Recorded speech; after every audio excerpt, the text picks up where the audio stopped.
Afinal de contas, Deus existe ou não existe?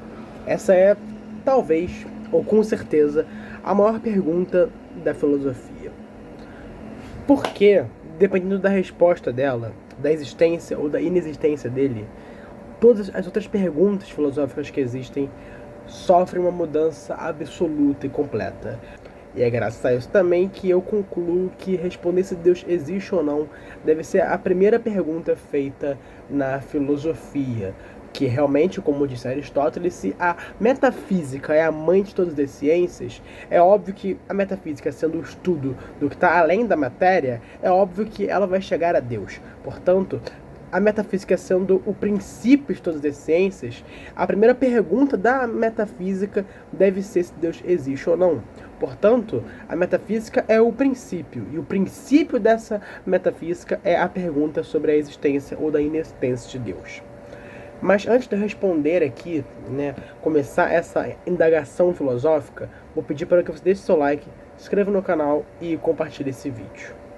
Isso eu vou avisar aqui que esse meu olho aqui tá um pouco vermelho, ou muito, porque ele tava coçando bastante e eu acabei, coçando ele e ele ficou vermelho, apesar de eu saber que isso é errado, mas eu esqueço disso. Não coçem o olho de vocês, que, faz mal isso. Agora ele tá vermelho, tá meio lacrimejando, mas enfim, vou ter que fazer o vídeo assim mesmo. Ignorem isso. Bem, responder à pergunta se Deus existe ou não, exige que nós saibamos antes o que é Deus. Porque se a gente quer provar se algo existe ou não, a gente precisa ter uma mínima noção do que é essa coisa. Essa é uma coisa que Santo Agostinho já falava pra gente, que pra gente conhecer um ser é preciso saber se ele realmente existe, do que ele é formado e qual que é a sua essência e a sua função no geral. E aí que tá, o simples fato de nós não sabermos muito bem como definir Deus já é uma prova de que o conhecimento de sua existência ou da sua inexistência não está infuso em nós. Porque isso é uma coisa que quem defendeu foi Descartes. Descartes ele falava que o conhecimento de Deus já é uma coisa natural em nós, já existe em nós desde que nós nascemos, porque desde que nós somos crianças, a gente já concebe a ideia de Deus como um ser bondoso, eterno, todo poderoso, enfim. Só que isso está errado, porque a gente tem uma noção do que é Deus, mas não porque está infuso em nós, mas é porque o que foi apresentado assim o foi. E uma outra coisa também é que a gente precisa diferenciar os entes reais dos entes imaginários. E graças a isso, existem muitas definições diferentes de Deus, em muitas religiões e em muitos filósofos. Tem gente que define Deus só como uma energia, tem gente que define ele como, sei lá, o Deus ai meu Deus, Spinoza, tem gente que defende que Deus é mau. Então tem várias definições diferentes de Deus. Não tem só uma só, como afirmou Descartes. E isso ocorre porque os conhecimentos que estão infusos em nós, que são naturais, que já existem pré-existentes em nós, são aqueles no qual a gente conhece tanto o sujeito quanto o predicado. Portanto, é impossível a gente negar tais afirmações. Por exemplo, quando eu afirmo que azul é uma cor, ninguém nega isso pelo fato de que a gente sabe o conceito de azul e sabe o conceito de cor, que o sujeito azul está incluído no predicado cor. Então ninguém nega isso. Agora, a afirmação Deus existe é uma coisa que nós podemos negar porque a gente sabe o que é o conceito, o predicado existir. Porém, nós não sabemos o que é o sujeito Deus, porque, como eu já falei aqui, tem várias e várias definições sobre ele, e a gente não sabe muito bem qual delas é a certa, então é sim possível a gente negar a sua existência. Então, é um conhecimento que não está infuso em nós.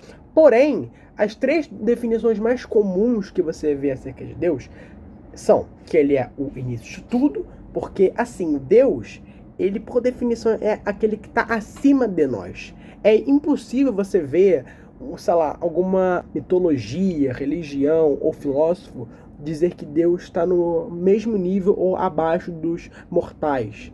Entendeu? Deus é sempre alguém que está acima, que é mais forte, mais sábio, mais poderoso. Portanto, é óbvio que você dizer que ele é o início de tudo vai colocá-lo como um ser supremo. Então, sim, essa é uma das características. A outra é de que ele é o bem supremo, ou o que está acima de tudo. São essas duas definições aí que elas são semelhantes, não iguais, mas que, enfim, têm uma essência muito parecida. E a terceira coisa é que ele é o fim de tudo, que ele é a coisa a qual que ele é a coisa a qual todas as outras tendem.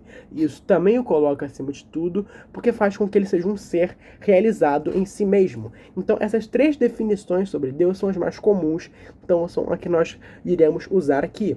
Agora, a segunda coisa que nós temos que responder é, sabendo que essas três características são os três melhores jeitos de se definir Deus, a gente precisa saber se é possível provar que existe um ser com essas três características.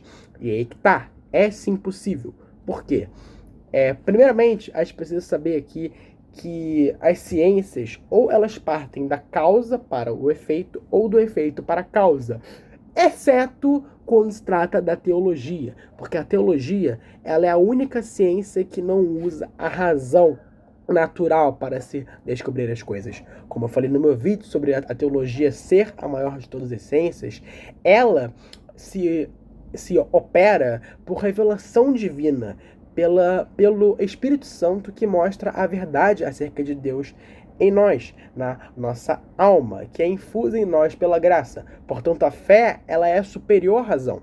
Assim, a razão e a fé caminham juntas, mas a fé vai mais longe. Isso é uma coisa que também Santo Agostinho dizia.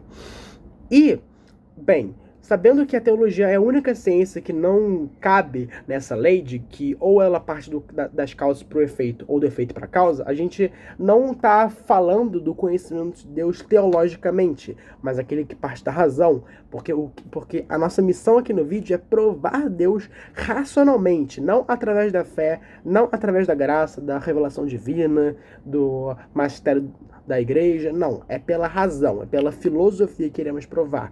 E, bem, a gente sabe também que o homem ele está muito condicionado ao sensível, ao material. Isso é muito por conta do pecado original que acabou afastando um pouco o nosso ser das coisas mais elevadas, das coisas imateriais, eternas e imutáveis. Então o homem, atualmente, ele é muito dependente da matéria, do sensível. E isso é uma coisa que o Dionísio vai dizer que o homem ele sente como os animais, mas ele intelige como os anjos, porque o homem ele é um ser corpóreo, portanto ele tem a potência sensitiva, mas por ele ter intelecto, ele tem a potência intelectiva, que torna ele semelhante aos anjos. E graças a isso, pelo homem ser muito dependente do mundo material, ele pode observar os fenômenos físicos que há no mundo e tirar conclusões acerca deles.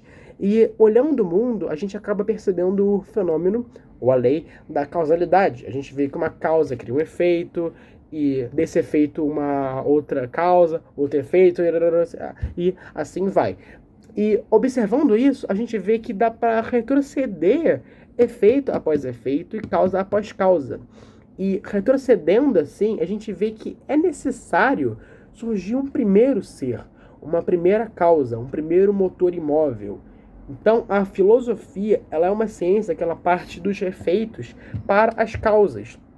Ao menos quando nós queremos provar realmente essa existência de Deus. Porque se a metafísica ela é o estudo das primeiras causas, para a gente chegar à metafísica, a gente antes precisa ver os efeitos, entendeu? Então, graças a isso, é sim possível provar a existência de Deus. Porque, assim sendo, a gente faz dos efeitos para as causas. E com esse meio, com esse método, a gente chega a uma primeira causa. Portanto, é possível provar que Deus existe pela razão, pela pura filosofia. E aqui que está o outro ponto. Beleza, é possível comprovar a existência de Deus. Já foi mostrado aqui que é partindo dos efeitos para as causas. Porém, como que nós podemos provar que esse tal Deus é o início de tudo, que ele é o bem supremo e que ele é a causa final de tudo? Eu já dei um mini spoiler aqui, porque a característica de que ele é o início de tudo já foi brevemente aqui comentada, né? Eu fiz aqui um mini resumo da segunda via, e aí você acaba retrocedendo efeito após efeito, causa após causa, você chega a uma primeira causa. Isso é um resumo da segunda via, bem resumido. Então eu já dei um pequeno spoiler aqui que é possível provar que Deus é o início de tudo. Mas agora, como é que faz para provar que ele é o bem supremo e que ele é a causa final? E aqui eu chego para falar para vocês que eu não vou responder isso nesse vídeo, porque eu quero fazer aqui uma série de vídeos sobre metafísica, sobre o tomismo no geral, e eu quero falar sobre as 5 vias de São Tomás de Aquino, fazendo um vídeo para cada via, porque como eu já expliquei aqui em outros vídeos, as 5 vias de São Tomás são o melhor jeito de provar que Deus existe pela filosofia, pela razão natural. E as 3 primeiras vias, elas provam que Deus existe, sendo ele o início de tudo. A 4ª prova que ele existe, sendo o bem supremo. E a 5ª prova que ele existe, sendo a causa final. Mas não vamos estender muito aqui não, porque eu vou fazer um vídeo sobre cada via e eles logo irão sair e eu vou poder continuar o que eu estava falando aqui.